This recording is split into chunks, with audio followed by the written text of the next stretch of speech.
I'm standing in my kitchen, staring at a bouquet of roses that wasn't meant for me. The card is still in my hand, and I've read it 17 times now, each word burning itself deeper into my memory. For my darling Vanessa, every moment with you makes life worth living. Forever yours, M. My name is Claire. Not Vanessa. The flowers arrived 20 minutes ago while I was loading the dishwasher. The doorbell rang, and there stood a delivery driver from Bella Flora on Spring Street, holding 24 long-stemmed red roses wrapped in cream paper. I signed for them automatically, assuming Mark had done something sweet for our 8th anniversary next week. The timing seemed perfect, almost too perfect. I set the vase on the counter and reached for the card with a smile that died before it reached my eyes. The envelope had my name on it, Mrs. Claire Morrison, 2847 Ashwood Drive, but the card inside told a different story. I turned it over, searching for some explanation. Some joke I wasn't getting. Nothing. Just those words in printed script. The kind the florist includes with every order. My hands are steady as I pull out my phone. I don't call Mark, not yet. Instead, I open his text messages and scroll back 3 weeks. There it is, a message I'd barely registered at the time. Working late again tonight? Don't wait up. That was a Thursday. I check my calendar. He'd worked late 4 Thursdays in a row. Before that, his late nights were random, scattered. But 4 consecutive Thursdays suggests routine. It suggests planning. I photograph the card with steady hands, making sure the lighting captures every detail. Then I place it back in the envelope and set it on the counter beside the roses. The roses themselves are beautiful, premium, the kind that cost at least $150. Mark knows I prefer wildflowers, daisies, and sunflowers in mismatched bunches from the farmer's market. These roses are someone else's taste. The front door opens. Mark calls out, "I'm home!" His voice carries that particular brightness he uses when he feels guilty about something. I've learned to recognize it over the years. The same tone he used when he forgot my birthday 2 years ago, or when he came home 3 hours late from what was supposed to be a quick drink with his college friend. In the kitchen, I call back, my voice surprisingly normal. He walks in, loosening his tie, and stops when he sees the roses. For just a second, maybe half a second, his face does something complicated. Surprise shifts to confusion, then to what looks like genuine fear before settling into a smile that doesn't reach his eyes. Wow, those are gorgeous. Early anniversary present? I watch him carefully. I don't know. You tell me. What do you mean? He's looking at the flowers, not at me. That's the tell. I pick up the card and hold it out to him. There's a note. He takes it, and I watch his face drain of color as he reads. The performance he puts on is almost impressive. His eyes widen, his mouth opens. He even manages to look confused. What the hell? I didn't write this. The order came from your phone number, I say calmly. I don't know this for certain yet, but I'm gambling. The florist keeps records. Claire, I swear to God, I don't know what this is. He's holding the card like it might bite him. This is some kind of mistake. Maybe someone used my card information. Identity theft happens all the time. Identity theft where someone orders flowers to your own wife's address but addresses them to someone else. I tilt my head. That's a new one. I'll call the florist right now. He's already pulling out his phone, and that's when I notice his hands are shaking slightly. This is insane, Vanessa? I don't even know anyone named Vanessa. But he does. I remember now, suddenly and completely. 3 months ago at his company's holiday party, there was a woman from the marketing department. Mark introduced us briefly. Dark hair, slim, wearing a green dress that probably cost more than my car payment. Her name was Vanessa Chen. She'd laughed at something Mark said, touching his arm lightly, and I'd felt a small ping of something. Not quite jealousy. More like recognition of a performance I'd seen before. The woman from your office, I say. Marketing department. Green dress at the Christmas party. Mark goes very still. That's a ridiculous leap, Claire. I barely know her. She works on a completely different floor. Then why is your face doing that? I gesture at him. You look like you're about to be sick. Because my wife is accusing me of having an affair based on a flower delivery mistake. His voice rises, offense mixing with something that sounds like panic. This is crazy. You're being paranoid. There it is. The gaslighting word. Paranoid. as if my observation of objective reality is a mental health issue. I've read enough psychology articles to recognize the tactic, and something cold and clear settles over me. Okay, I say simply. Call the florist.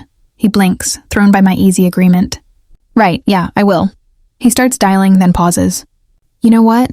They're probably closed on Sunday. I'll call first thing Monday morning. It's Saturday, I say quietly. And Bella Flora is open until 6 on Saturdays. I pass it every day on my way to work. The silence stretches between us like a physical thing. Mark's mouth opens, closes. He looks at the roses, at me, at his phone. Right. Saturday. I'll call now. He steps into the living room and I hear him speaking in low tones. I can't make out words, but the rhythm is wrong for a customer service call. Too intimate. Too apologetic. When he returns 2 minutes later, his expression has rearranged itself into righteous indignation. They said there was a glitch in their system. Orders got mixed up. They're sending out corrections tomorrow. He sets his phone down firmly, like this closes the matter. I told them we'd better not be charged for this. What's her number? What? The florist. What number did you call? I want to file my own complaint. Mark's jaw tightens. Jesus Christ, Claire. I just resolved it. Why do you need to? Because I want confirmation. I'm amazed at how calm I sound. Inside, my heart is hammering so hard I can feel it in my fingertips. But my voice remains level. You understand why I'd want that, right? Given the circumstances? The circumstances being that my own wife doesn't trust me. He's pivoting to anger now, trying to put me on the defensive. 8 years of marriage and you're ready to believe I'm cheating because of a flower delivery error. I haven't said anything about cheating. I point this out gently, like I'm explaining something to a child. I just want to call the florist. Fine. He practically throws his phone at me. Check the call log. The number's right there. I pick up his phone, and of course it's locked. Face ID. I hold it up toward him. I need you to unlock it. You're unbelievable. But he takes it, unlocks it, and hands it back with a gesture that says I'm being unreasonable. I check his recent calls. The last one was 18 minutes ago, to a number saved under Bella Flora. I take a photo of the number with my own phone, then hand his back. Thank you. He watches me warily as I dial the number on my phone. It rings 3 times before a woman answers. Hey baby, did you... She stops abruptly. There's fumbling, then a different voice, professional and careful. Hello? I end the call without saying anything. The silence in my kitchen is absolute. Mark is staring at me with an expression I've never seen before. Part guilt, part calculation. Like he's running through possible explanations at high speed. So, I say conversationally, that's interesting. Claire, don't. I hold up one hand. I need to think. I'm going upstairs. Wait, let me explain. I said I need to think. I walk past him and he doesn't try to stop me. Maybe he knows better. Maybe he's just relieved to have time to construct his story. In our bedroom, I sit on the edge of the bed and stare at nothing. The shock should hit now, I think. The tears, the rage, the throwing things. Instead, I feel frighteningly clear-headed. My mind is cataloging details with mechanical precision. The way his face changed when he saw the flowers. The phone call he thought he could fake. The woman who answered expecting him. I open my laptop and create a new folder. I label it documentation and save the photos of the card inside. Then I start scrolling through our credit card statements, which we've always kept in a shared account. I'm looking for patterns now, and they're everywhere once I know to look. Thursday dinners at Marcello's, our supposed anniversary restaurant, but we haven't been there together in months.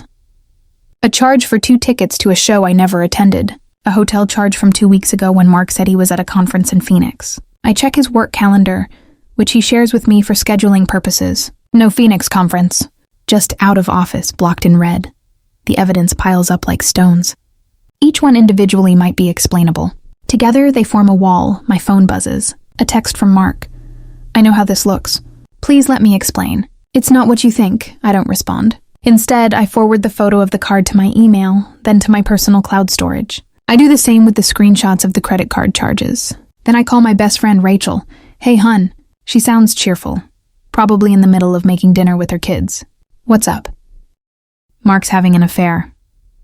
Saying it out loud makes it real in a way it wasn't before. My voice cracks slightly on the last word. What? Claire, what happened? I tell her about the flowers, the phone call, the everything. She listens without interrupting, which is one of the many reasons she's my best friend. When I finish, there's a long pause. Come stay with us, she says finally. Pack a bag and come over right now.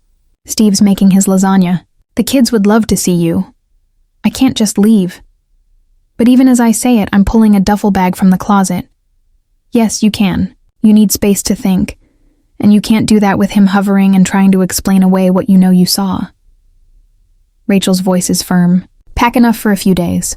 We'll figure out the rest tomorrow. She's right. I throw clothes into the bag, toiletries, my laptop, and charger. I'm moving on autopilot, my hands steady even as my mind races. At the last second, I grab the shoebox from the top of my closet, the one with our important documents.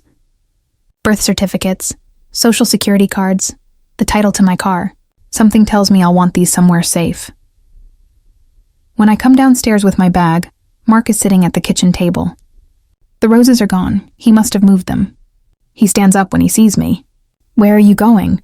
Rachel's. I don't slow down. Claire, please. Just let me talk to you for 5 minutes. 5 minutes, and if you still want to leave, I won't stop you. Against my better judgment, I pause. Fine. 5 minutes. He runs his hands through his hair, a gesture I used to find endearing. Now it just looks calculated. It's not what you're thinking. Vanessa and I are just friends. Yes, we've gotten close, but nothing physical has happened. I swear to you, nothing physical. You ordered flowers for her addressed to her using our money and had them sent to our house by mistake. I state this flatly. And you have her number saved under the florist's name. But you're just friends. The flowers were supposed to go to her office. I must have entered the wrong address. He's speaking fast now, words tumbling over each other, and I saved her number under something else because I knew it would look bad. But it's innocent. We just talk. She gets me in a way that's been missing. There it is. The truth wrapped in justification. In a way that's been missing, I repeat. So this is my fault? No, that's not what I meant. Claire, you have to understand. We've been growing apart. You're always so busy with your work. And I'm at the office all the time and we barely see each other. Vanessa and I just started talking during lunch breaks. And it grew into this friendship. And maybe I let it go too far. But I haven't cheated on you. I wouldn't do that. Emotional affairs are still affairs, Mark. I'm surprised by how calm I sound, like I'm explaining a concept in a business meeting. And you did cheat. Maybe not physically, but you were investing time, money, and emotional energy into another woman while lying to me about where you were and what you were doing. That's cheating. I know. You're right. I'm sorry. He takes a step toward me, hands outstretched. But we can fix this. We can go to counseling. I'll cut off contact with her completely. I'll do whatever it takes, Claire. I love you. I don't want to lose you. You should have thought about that before you sent flowers to your mistress. The word feels sharp in my mouth. I need time to think. Don't call me tonight. I leave before he can respond, and I don't look back. Rachel's house is warm and loud and exactly what I need. Her kids, Emma and Jack, hug me without asking why I'm there. Steve takes my bag to the guest room and squeezes my shoulder without a word. Rachel pours me a glass of wine the size of a small aquarium and sits me down at their kitchen island while she finishes dinner. Okay, she says, sliding a cutting board of cheese and crackers toward me. What do you want to do? I don't know yet. I take a sip of wine. Part of me wants to believe him. Nothing physical happened. It was just talking. But he lied to you repeatedly, spent your shared money on another woman, and only confessed because he got caught. Rachel points her knife at me for emphasis. And the only reason nothing physical happened is probably because it hasn't happened yet, not because he didn't want it to. You think so? Claire, honey, men don't order $200 worth of roses for women they're not sleeping with or planning to sleep with. And they definitely don't save their numbers under fake names. She returns to chopping tomatoes. The question isn't whether he cheated. It's what you're going to do about it. I think about our 8 years together. We met at a mutual friend's barbecue, both reaching for the last beer in the cooler. He'd insisted I take it, then bought me dinner to compensate. Our courtship was comfortable, easy. We liked the same movies, had similar career ambitions, wanted the same number of kids someday. It felt like we checked all the right boxes. When had comfortable become complacent? When had easy become distant? I thought we were happy, I say quietly. I mean, not fireworks and passion, but solid. Good. Maybe he did too, until someone showed him something different. Rachel's voice is gentle. That doesn't make it your fault. He could have talked to you about feeling disconnected. He could have suggested counseling. Instead, he chose to lie. That night, lying in Rachel's guest bed, I make a list on my phone. Everything I know. Everything I suspect. Everything I need to find out. The list grows longer than I expect. How long has this been going on? Has he said he loves her? Are there others? What does she know about me? The questions spiral, but I force myself to stop. I need facts, not speculation. Monday morning, I call in sick to work, something I never do. My boss, Patricia, seems surprised but tells me to feel better. Then I drive to Bella Flora on Spring Street.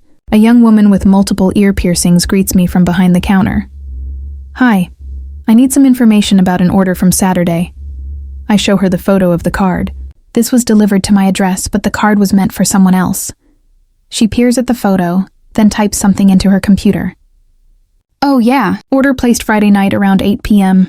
Delivery requested for Saturday before noon to 2847 Ashwood Drive. She looks up. That's your address? Yes, but the card was supposed to go to a Vanessa Chen at... I realize I don't know where Vanessa lives. The person who placed the order didn't request a change? Not according to our system. She clicks through a few screens. The order form has your address for delivery, but the card message is addressed to Vanessa. Looks like whoever placed it online just made a mistake entering the delivery address. Can you tell me what credit card was used? She hesitates. I'm not really supposed to... I pull out my phone and show her our joint credit card statement with Mark's name. This is my husband's card. We have a shared account. I'm trying to figure out if it was him or if someone stole his information. That seems to satisfy her. She turns the monitor slightly so I can see. Sure enough, it's our Visa ending in 3847. Yeah, that's the card on file. And you're sure no one called to change the delivery on Saturday? Let me check the call log. She types some more, then shakes her head. No calls about that order number. Next interaction was Sunday morning when the recipient called to complain, and we noted we'd send a replacement. Recipient. Vanessa must have called when she didn't get her flowers. Thank you. This is really helpful. Back in my car, I sit for a moment processing. So Mark ordered flowers for Vanessa to be delivered to my house. A genuine mistake on his part, probably because he was rushing or distracted. Then when they arrived and I discovered them, he panicked and lied. And Vanessa, expecting flowers that never came, called the florist to complain, which means she knew they were coming, which means this isn't one-sided. I drive to Mark's office next. It's a risk. He might see me. But I need to see Vanessa for myself, to make her real in a way she isn't yet. Morrison Tech Solutions occupies 3 floors of a glass building in the business district. I park in the visitor lot and walk in like I belong there. I've been here dozens of times for company events, so the security guard waves me through with a smile. The marketing department is on the 3rd floor. I take the elevator up and step out into a maze of cubicles and glass-walled conference rooms. A directory on the wall lists names and cube numbers. Vanessa Chen 347. I walk slowly, pretending to check my phone until I spot her. She's younger than I am, late 20s maybe to my 35. Tall and put together in a way that requires effort, but looks effortless. She's typing on her computer, her dark hair falling in a sleek curtain past her shoulders. As I watch, she smiles at something on her screen, then picks up her phone and types a message. My phone buzzes a second later. A text from an unknown number. Are you ready to talk yet? I miss you. Not from Mark's regular number. A second phone or an app. I screenshot the message immediately, and my hands shake with anger so intense it feels like ice in my veins. I turn and walk back to the elevator before I do something I'll regret. In the parking lot, I sit in my car and let myself feel it. The betrayal, the humiliation, the sheer rage at being lied to. I cry for maybe 5 minutes, hard and ugly, then stop and wipe my face. Crying doesn't help. Evidence helps. I need a lawyer. Rachel recommends her friend Diana, who specializes in family law. I call from the parking lot and somehow get an appointment for that afternoon. Diana's office is in a converted Victorian house downtown, all hardwood floors and tall windows. She's 50-ish, with gray-streaked hair and the kind of direct gaze that suggests she's heard everything. I tell her the whole story, showing her the photos and screenshots I've collected. She takes notes on a yellow legal pad, occasionally asking questions. When I finish, she sits back in her chair and regards me thoughtfully. "Do you want to try to save the marriage?" she asks. The question catches me off guard. I've been so focused on documenting and proving what happened that I haven't let myself think about what comes after. I don't know, I admit. Part of me thinks we should try counseling. 8 years is a lot to throw away, but another part of me is just done. That's normal. You don't have to decide right now. Diana taps her pen against her notepad. But you do need to protect yourself financially. Based on what you've told me, you have shared accounts, shared assets, a shared mortgage. If this goes south, you want documentation of everything. What you owned before the marriage, what you've acquired during, where the money's been going. We have a prenup, I remember suddenly. His parents insisted on it before we got married. I signed it because I didn't care about his money. I made my own. Do you have a copy? In my safety deposit box at First National. I'd put it there along with our marriage certificate and other documents I never thought I'd need. Should I get it? Definitely. And while you're at it, pull records of everything financial. Bank statements, retirement accounts, investment portfolios. Make copies and keep them somewhere he can't access. She leans forward. I'm not saying you should file for divorce tomorrow, but if you're going to make an informed decision about your marriage, you need to know what you're working with. What about the affair? Does that affect anything legally? Connecticut isn't a no-fault state exclusively, so adultery can be grounds for divorce and can potentially affect alimony. But Connecticut also doesn't punish adultery as harshly as some states. She pauses. That said, if you can prove he's been spending marital assets on an affair, that can be factored into property division. Marital assets. Our money, spent on another woman. The flowers were just the beginning, weren't they? I think out loud. There are probably dinners, maybe gifts, maybe even trips I don't know about. Probably. That's why documentation matters. Diana slides a business card across the desk. This is a private investigator I work with sometimes. Jeff Carruthers. He's discreet and thorough. If you want to know the full extent of what's been going on, he can find out. I take the card, my thumb rubbing across the embossed letters. Do I want to know everything? Can I make a decision without knowing? Thank you. One more thing. Diana's expression softens slightly. Take care of yourself through this. Eat, sleep, talk to friends. I've seen people lose themselves in the investigation and forget they're human beings with needs. Whatever you decide, you'll need your strength. That night, back at Rachel's, I sit at her kitchen table with my laptop and 3 years of credit card statements. Steve's taken the kids to soccer practice, and Rachel's doing laundry upstairs, giving me space. I start at the beginning, highlighting anything unusual. The pattern is obvious once I see it. Starting about 4 months ago, there's a charge at Marcello's every Thursday. Before that, Marcello's only appears once every few months. 4 months ago, we'd had a fight, I remember now, about him working late so much. He'd accused me of being controlling, of not respecting his career. I'd backed off, feeling guilty. That's when the Thursday dinners started. But there's more. A jewelry purchase for $800 at Tiffany's in December. I never received jewelry for Christmas. He'd given me a new coffee maker, which I'd asked for. 2 separate hotel charges in January at the Riverside Inn, a boutique hotel 40 minutes away. A charge for $350 at La Belle Vie Spa in February, a spa I've never been to. Each charge is a small cut, but together they bleed me dry. I calculate the total, over $6,000 in 4 months spent on what I now understand was his relationship with Vanessa. $6,000 from our shared account while I've been transferring money to savings for the house. Renovation we've been planning. My phone rings Mark. I've been ignoring his calls and texts for 2 days, but something makes me answer this time. Claire. Thank God. I've been worried sick. He sounds exhausted. When are you coming home? We need to talk about this. I don't know if I'm coming home, I say calmly. I'm still thinking. It's been 2 days. How much thinking do you need? There's an edge to his voice now. frustration breaking through. I made a mistake. I admitted it. I'm willing to go to counseling. What more do you want from me? I want the truth. I'm looking at the spreadsheet of charges on my screen. How long have you been sleeping with her? I told you we haven't. Don't lie to me anymore, Mark. I'm so tired of lies. My voice remains steady. I've seen the credit card statements. Riverside Inn in January twice. That's where you took her, isn't it? The silence stretches so long I think he might have hung up. Then, how did you... He stops. You're going through our finances? Our finances. Our shared accounts that you've been using to fund your affair. I feel eerily calm, like I'm floating somewhere above this conversation. $6,000 in 4 months, Mark. How long were you planning to keep this up? Jesus Christ, you're acting like I bought her a car. They were dinners and yes, some gifts, but what? It's okay because you didn't spend too much? There's an acceptable budget for cheating? I laugh and it sounds harsh even to my own ears.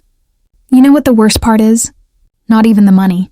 It's that you sat across from me every single day and lied to my face. You kissed me goodbye every morning knowing you were planning to meet her for dinner that night. I know. You're right. I'm sorry. He's crying now. I can hear it in his voice. I don't know what happened to me. It was like I was someone else. But I want to fix this, Claire. I want to be the person you married again.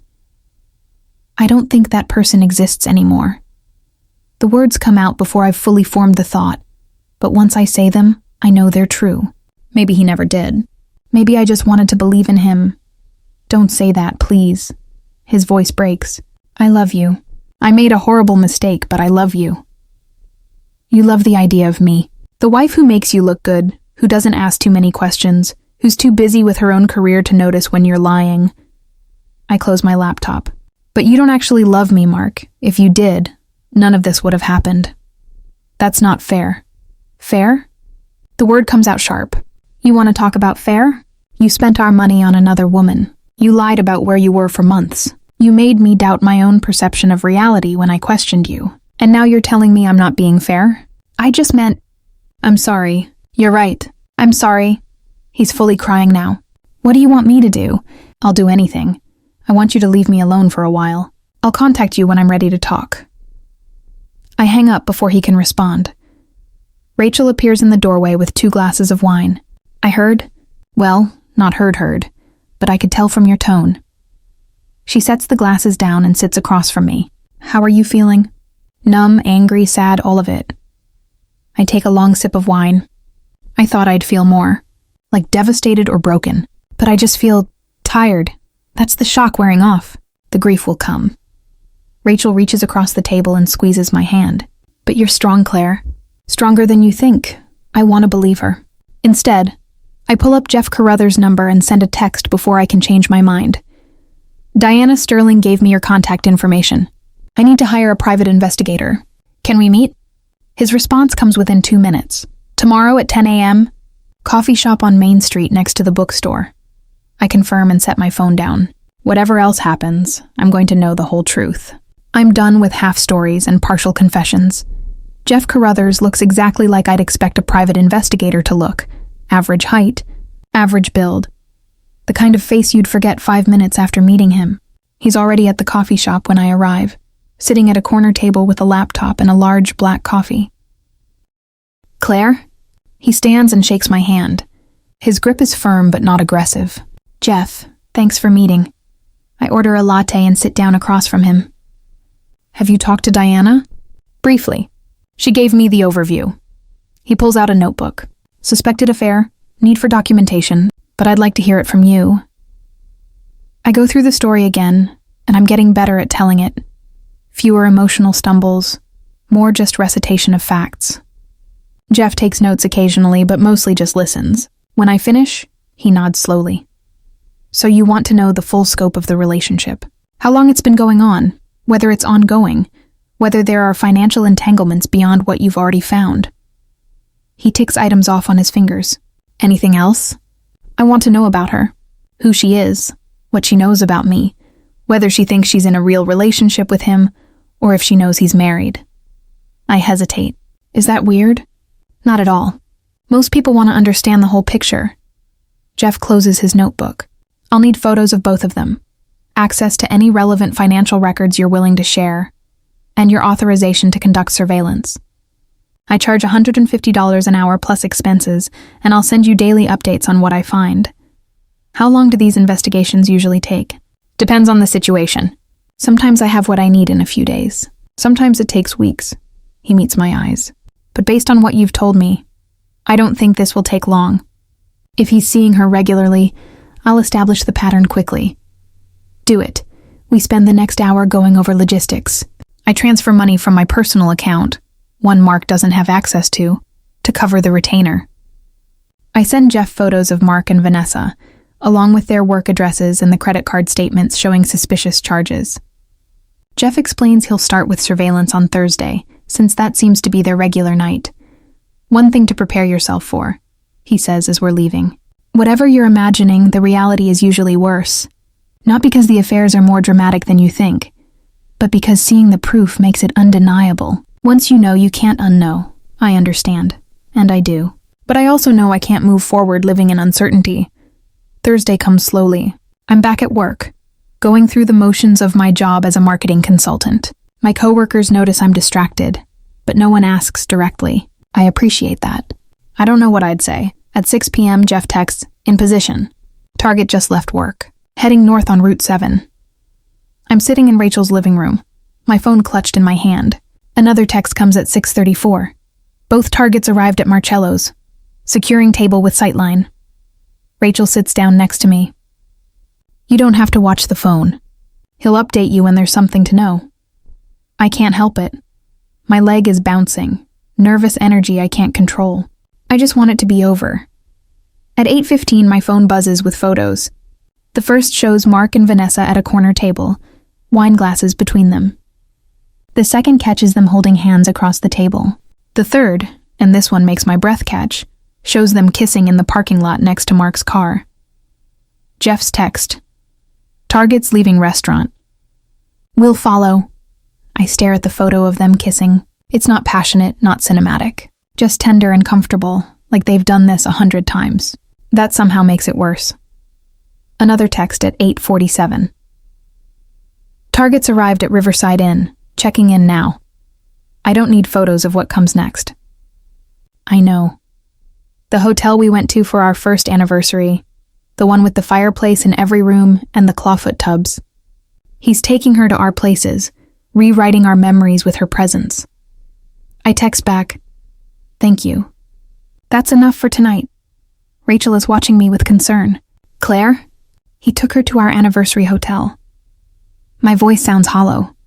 He's having an affair, like actually having one. Not emotional, not just talking. He's sleeping with her. Oh, honey. Rachel pulls me into a hug, and that's when I finally break.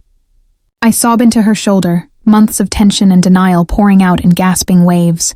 She doesn't say anything, just holds me and lets me cry. When I finally pull away, my face is swollen and my head aches. Rachel hands me tissues and a glass of water. What do you want to do? I want to talk to her. The thought crystallizes as I say it. I want to know if she knows about me. Is that a good idea? Probably not, but I'm doing it anyway. I look up Vanessa Chen on LinkedIn and find her email, listed right there in her profile. I draft and delete 3 messages before settling on something simple. We need to talk about Mark. Coffee tomorrow? I'll be at Brewhaven on Oak Street at 10 a.m. I hit send before I can reconsider. Her response comes 30 minutes later. I think you have me confused with someone else. I reply immediately. I'm Mark Morrison's wife. I know about Thursday nights at Marcello's and the Riverside Inn. I'm not angry with you. I just want to understand. Please.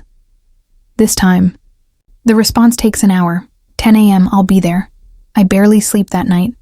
My mind runs through possible scenarios, things I want to say, questions I need answered. By morning, I'm exhausted but wired on adrenaline and too much coffee. Brewhaven is a small cafe with mismatched furniture and local art on the walls. I arrive 15 minutes early and claim a table in the back corner. When Vanessa walks in at exactly 10 a.m., I recognize her immediately. She looks different than she did at the office, less polished, more uncertain. She's wearing jeans and a sweater, her hair in a ponytail.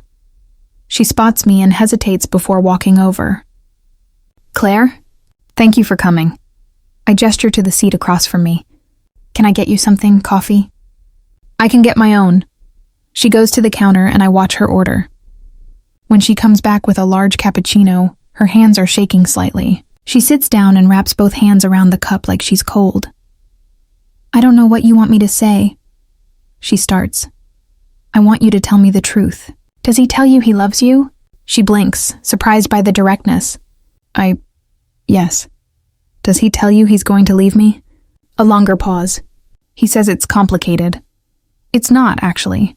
It's very simple. I lean forward. He's married. He's been married for 8 years. We have a house together, a life together, and he's been lying to both of us. He said you two were separated. Vanessa's voice is small. He said you were only staying together until you figured out the financial stuff. Something cold settles in my chest. We're not separated. We sleep in the same bed every night. We have dinner together when he's not with you. We're planning a house renovation. I watch her face as the implications sink in.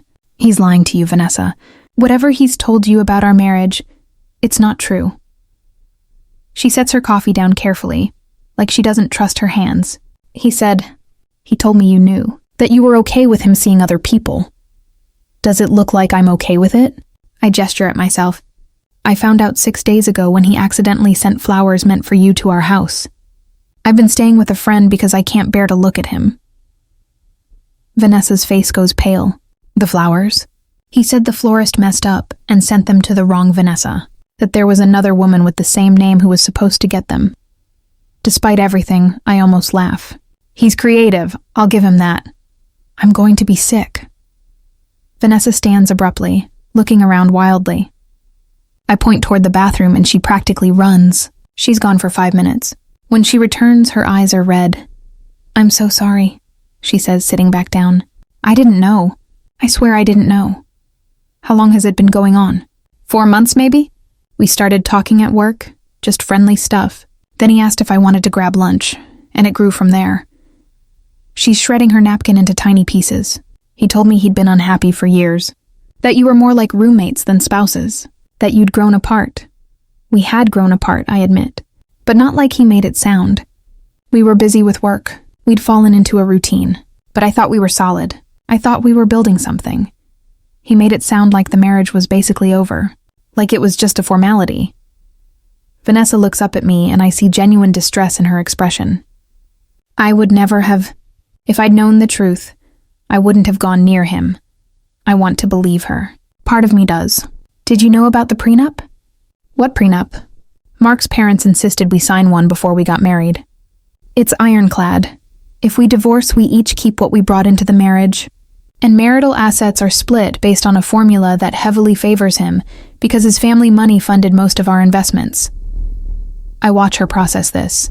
If he divorces me, I get maybe 30% of what we've built together. If he stays married to me and just has affairs, he keeps everything and gets to feel like a victim of a cold marriage. Vanessa's face changes as she understands. He was never going to leave you. No, he was going to have his cake and eat it too. Wife at home, girlfriend on the side, and enough lies to keep both of us from comparing notes. I pull out my phone and show her the credit card statements. He spent over $6,000 of our money on you in 4 months. Dinners, hotels, gifts, all from our joint account. She scrolls through the charges, her expression shifting from shocked to horrified to furious. That necklace. He said he got it from his grandmother's collection. She touches her throat, where a delicate gold chain rests. But this is from Tiffany's. December 15th. December 15th, I confirm. $800. Oh my God. She fumbles with the clasp, pulls the necklace off, and sets it on the table between us. I don't want it. I don't want any of it. We sit in silence for a moment. Then I ask the question I've been dreading. Do you love him? I thought I did. She wipes her eyes. But now I don't know what was real. How do you love someone you don't actually know? That's the question, isn't it? I pick up the necklace, feeling its weight. What are you going to do? End it, obviously. She laughs bitterly. I'm the other woman in a marriage that isn't even ending. I'm an idiot. You're not an idiot. You're someone who believed what you were told. I slide the necklace back toward her. Keep it, sell it, do whatever you want with it. But get something out of this disaster. What are you going to do? I'm going to divorce him. Saying it out loud makes it real. I've already talked to a lawyer. I'm just gathering evidence first. Vanessa nods slowly. Do you need me to, testify or something? Maybe, would you? Yes, she doesn't hesitate. He lied to both of us. He deserves whatever happens. We exchange phone numbers before we leave. It's surreal, becoming allies with your husband's mistress. But somehow it feels right. We're both victims of the same con, just different versions. When I get back to Rachel's house, I feel lighter than I have in days. I have the truth now, all of it. No more speculation, no more wondering. I know exactly what Mark did and how long he's been doing it. And I know what happens next. I call Diana. I want to file for divorce. Are you sure? Her voice is professional, neutral. Once we start the process, it's difficult to stop. I'm sure. He's been lying to everyone. His mistress thought we were separated. She thought I knew about her. He's been playing us both. I look at the credit card statements spread across Rachel's kitchen table, and I have everything documented. The affair, the spending, all of it. Good. Come by tomorrow morning. We'll start the paperwork. That night, I draft an email to Mark. I write and rewrite it a dozen times before settling on this. Mark, I met with Vanessa today. She told me everything, including that you told her we were separated and that I knew about your relationship.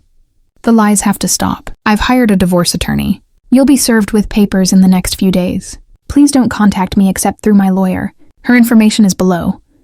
I attach Diana's contact information and hit send. His response comes within minutes. My phone rings, his name on the screen. I silence it. It rings again. I turn off my phone.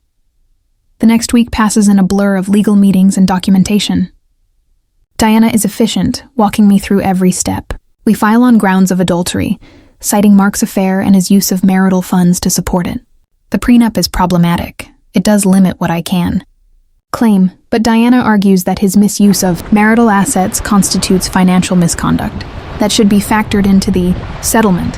He spent $6,000 on the affair that we can prove, she explains. Probably more we haven't found. That money should be repaid to the marital estate before division. Mark is served with divorce papers at work on a Tuesday afternoon. Jeff Carruthers' process server catches him coming out of a meeting and hands him the envelope in front of 3 colleagues. I feel a small, mean satisfaction knowing he experienced that moment of humiliation. His lawyer contacts Diana 2 days later. They want to negotiate. Mark is willing to return the money he spent on Vanessa and to split the remaining marital assets 50-50, contrary to the prenup's formula. He just wants it to be quick and quiet. He's scared, Diana tells me over the phone. Probably worried about his reputation at work. Maybe worried about what else we'll uncover. This is a good offer, Claire. Better than we'd likely get if we went to trial. What does he get out of it? No public record of the adultery beyond the divorce filing. No extended discovery where we subpoena his phone records and emails. No testimony from Vanessa about his lies. Diana pauses. He gets to move on without everything he did being exposed in detail. And what do I get? Half of everything, the house if you want it, and enough money to start over comfortably. Plus the satisfaction of not dragging this out for 2 years while it bleeds you emotionally and financially. I think about it for a full day. Part of me wants to punish him, wants everyone to know exactly what he did. But a bigger part of me just wants to be done. I want to stop thinking about Mark and Vanessa and lies and betrayal. I want to start building something new. Accept the offer, I tell Diana. Let's finish this. The divorce is finalized 90 days later.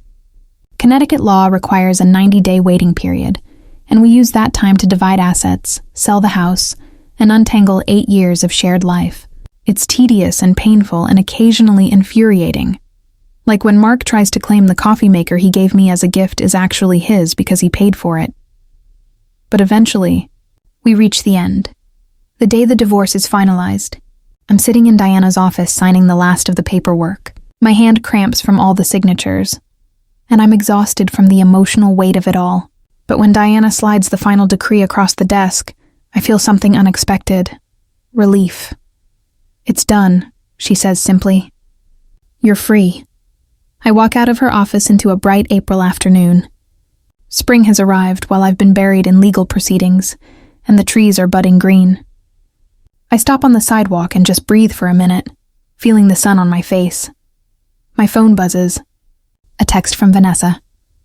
I heard it's final. How are you holding up? We've stayed in occasional contact over the past 3 months. Not friends exactly, but something. 2 people who survived the same storm. I'm okay, I text back. It's weird but good. I'm glad. And Claire? Thank you for that day at the coffee shop.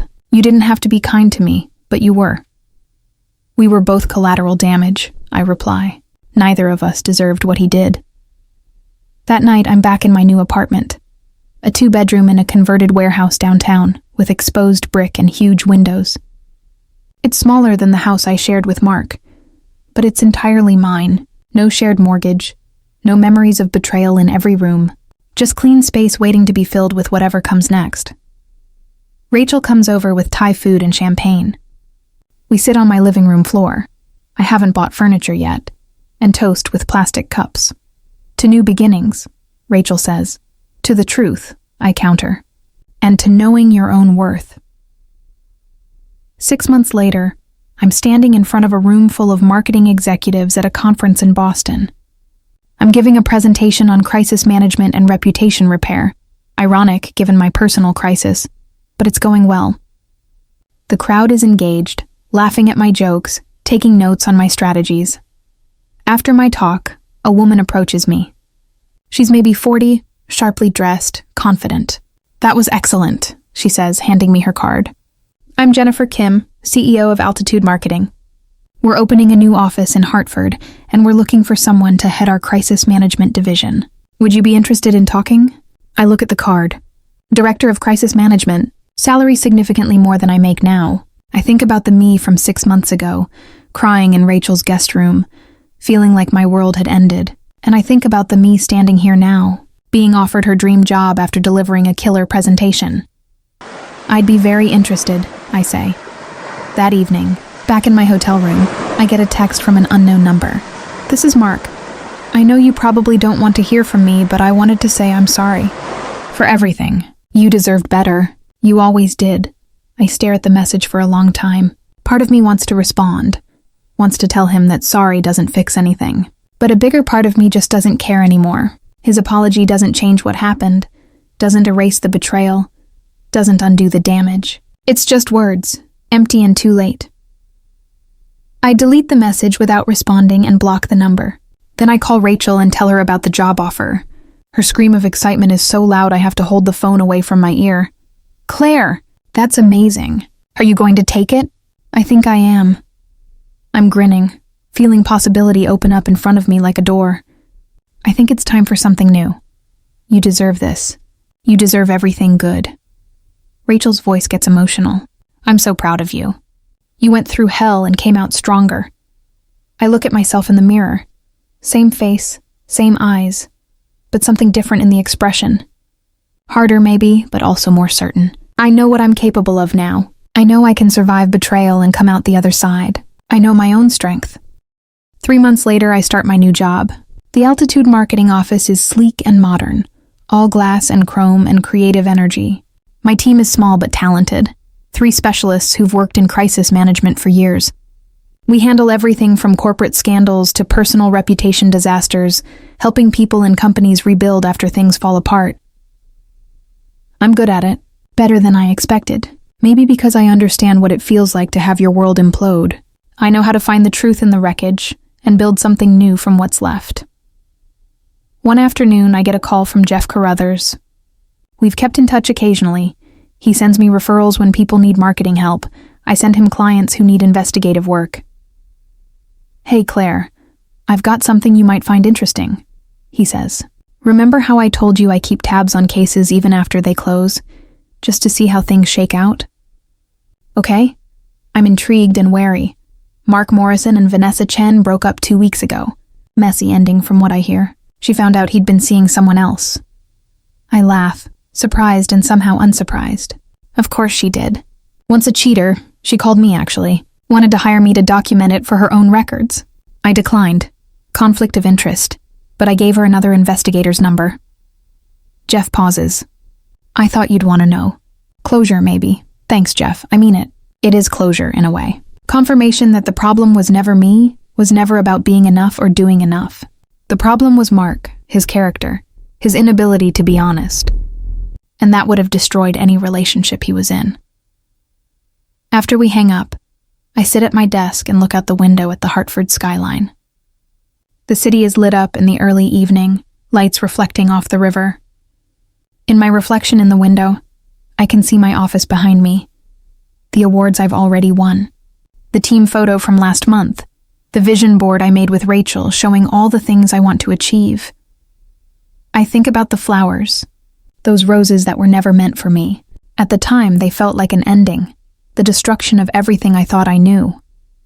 But really, they were a beginning, a gift in the strangest way. They showed me the truth, and the truth set me free. My phone buzzes with a text from my team. We've just been invited to pitch for a major client, a Fortune 500 company dealing with a data breach. It's the kind of opportunity that could make my career, establish me as a leader in the field. I text back. Let's do it. Schedule the pitch for next week. Then I pack up my laptop and head out. I'm meeting Rachel and some friends for dinner at a new restaurant downtown. It's a Thursday night. Once the night that filled me with dread and suspicion.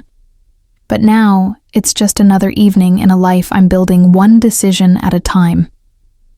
As I drive through the city, windows down, letting the spring air fill my car, I realize something. I'm happy. Not the comfortable, complacent happiness I had before, the kind that comes from not looking too closely at anything. But a harder, earned happiness that comes from surviving something difficult and choosing to thrive anyway. The roses weren't meant for me.